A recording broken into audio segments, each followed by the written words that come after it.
Hey guys, this is Illusionist Jason Bishop. I am back discussing another magic performance. In this case, it is entitled Scarlett Johansson Gets a Special Magic Trick from Dan White. I believe this was on Jimmy Fallon's Tonight Show. If this is your first time watching this video or you've come back, thank you for tuning in. I appreciate that. Again, I am a professional illusionist. I've been performing magic and illusion for well over 10 years. I've done colleges all over the country. I've been to every state except for South Dakota. I've done cruise ships and theaters and had 2 of my own shows in New York City. I've performed at the Magic Castle and on television both nationally and internationally. And now, in between shows, learning new magic, and traveling, I pull up magic like this online, watch it, and give you my thoughts on it as an illusionist. So let's get right into this. Again, it's called Scarlett Johansson Gets a Special Magic Trick from Dan White. Here we go. We have a magician on our show tonight, and we found out that you love magic. I love magic. Well, we had a special thing. Dan White made a special trick just for you. Wow. Yeah, so let's bring him out. Dan White, everybody. Here he is. Oh, we got to see you, buddy. Yeah, he's the best. Dan White. Hi. That's Scarlett. That's Dan. How are you? You're so good. Actually, I thought we might try to do this standing, if you wouldn't mind. Scarlett, if you wouldn't mind, can you please stand right here? And Jimmy, if you wouldn't mind, stand right over there. So this is where he does. He just did something already. This is fantastic. No, already, I already know what happened. Scarlett. No, you're going to end up hosting the show. I have a deck of cards here. Very simply, I just want you to touch the back of one card. Touch the back of one. I'm touching. Perfect. Take it out. Take it out. Okay. I want you to look at it. I want you to show the entire audience. You can show Jimmy. It doesn't matter if I see it, actually. It doesn't even matter. Scarlett has chosen the 5 of hearts. The 5 of hearts, very good choice. Scarlett, what I'd like you to do is I'd like you to write your name really big across the face of that 5 of hearts. Really, really big. He's going to put this on eBay. I've seen him do this. In case the magic stuff doesn't work out. Perfect. Cap that pen so you don't get dirty. I'm going to let this dry off. I want everyone to get a good look at what the 5 of hearts looks like with Scarlett's name on it. Scarlett, it would be fair to say that this card is the only card in the entire world. Say your name. It says Rafi. Well, I thought I would just... Well, there's no way I could have known that, correct? No. Perfect. Absolutely. Scarlett, I'm going to take your 5 of hearts with Rafi on it, and I am going to fold it in half, just like this. I'm going to fold it in half again, just like that. And Scarlett, here's where the weird part comes in. What's going to happen? I know, I'm freaking out. That's what I said. I know. Scarlett, Yes, sir. can you please open your mouth? Holy crap. Just a little bit. Perfect.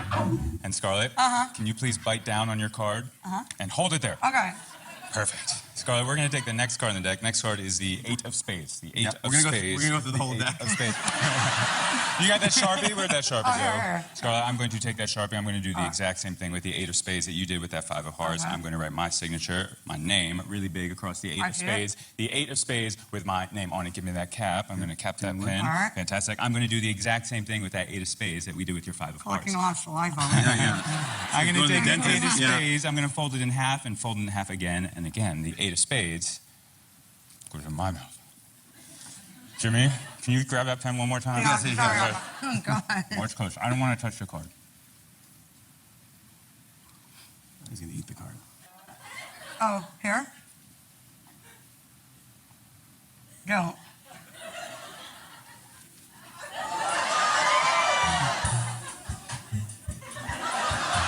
What is going on? This is not a trick. This is... You're the worst. You're just trying to kiss Scarlett. What the heck is happening? Oh, my God. That is crazy. Scarlett, What? did you feel anything? Yes, I did. I felt nothing, by the way. I kind of felt something too, Scarlett. Scarlett, I'm glad you did because now, in my mouth, No. I now have Scarlett's 5 of hearts. Open it up. Hey! Scarlett now has my card. How did that happen? How did that happen? You have made a deal with the devil. Yeah. Magician Dan. So that was a successful trick with Dan White and Scarlett Johansson, obviously. I think it's cool that she likes magic. Jimmy is always like, you know, as a watcher of magic, as an audience member of magic, he's always like super emotive and expressive, and it almost seems fake and too much, but I don't know if it is or not, or if he's a little bit creeped out by it. But the other thing, you know, he is a professional host on television, and his job is to facilitate the entertainment and keep it moving along.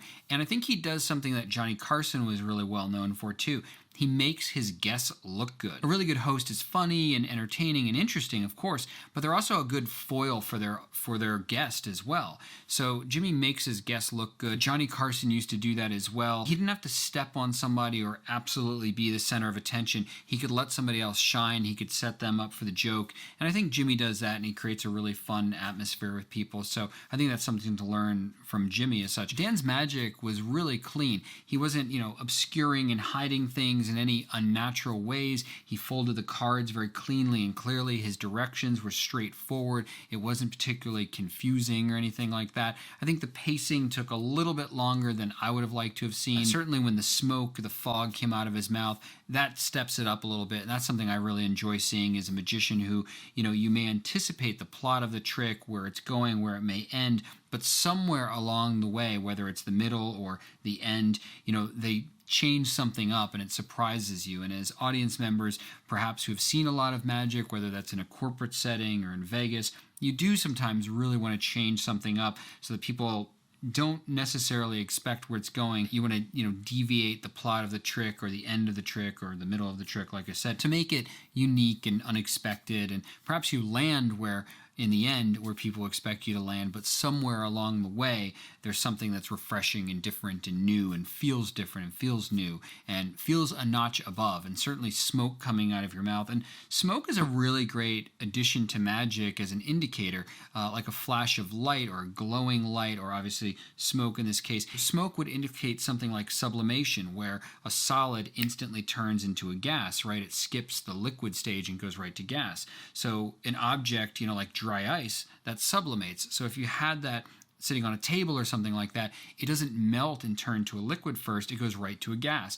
And that has sort of a magic feel to it. If you were to put something in your hand like this and then smoke came out of your hand, people would think that it's disintegrating and turning into little particles and escaping your hand that way. Or if you had light glowing from your hand as you held something like that, they would think it's going through some sort of intense transformation, and then you open your hands a bit and then it's completely gone, like that. Whereas if you just take an object, put it in your hands and it's gone, that's perfectly magical, that's perfectly amazing, but it certainly takes it to another level. And it's a little more difficult, but as we get better with our magic, we want to add some things that at first would be difficult, and as you progressively do them, they get a little bit easier for you until you have them under good control as such. So, you go like this, and then light peeks out from your hands, or smoke comes out from your hands, or better yet, both light and smoke comes from your hands, and then the object is gone. The origin of the smoke is gone. The origin of the light is gone. Nobody knows where it came from, how it originated as such. So Dan did that in that trick, and I think it was great. I mean, it came out of his mouth. Jimmy was freaked out. Scarlett was, amazed by it. The audience was amazed by it. I think her biting down on the card like that, it's a pretty impossible element. He's clearly folded it up. She bites it down. It can't go anywhere. That's very personal. That's not putting it in an envelope and setting it to the side or something. It's completely under her control and her watch, and she could physically tell if it had moved or left her teeth or anything like that. I'm not a huge fan of magic having to do with body parts in a way. Certainly people's mouths, I think that for the most part should be avoided. That's your personal choice, prerogative, if you want to do that kind of magic. Overall, I tend to avoid that because there is a gross element. If that's what you're going for, then that's great. It is very visceral, obviously, so if that's an approach you want to take to sort of break some sort of normal bounds, then, that may work for your presentation style. Another thing is, this is the kind of piece that you clip out and you put in your promo reel. When you send it to people, they go, "Oh my gosh, you were on the Tonight Show. Oh my gosh, you did a thing with Scarlett Johansson." And that helps make you look better as well to your clients, prospective clients. And maybe in advertising for his show, he plays a little clip of this as well. And these are things you have to think about a little bit on multiple levels. So somebody might go, "Well, I didn't like that video that he did with Jimmy Fallon." It's like, well, that's great, but he got a clip out of that is in his promo and makes him look better to clients. So that's thinking about your appearance on a show like this on a different level. You may not get a single gig from having appeared on the show that night when it broadcast, but 5 years down the road, you may still be utilizing that clip in your promo, and that may be securing more work for you. So that's sort of a business angle to think about.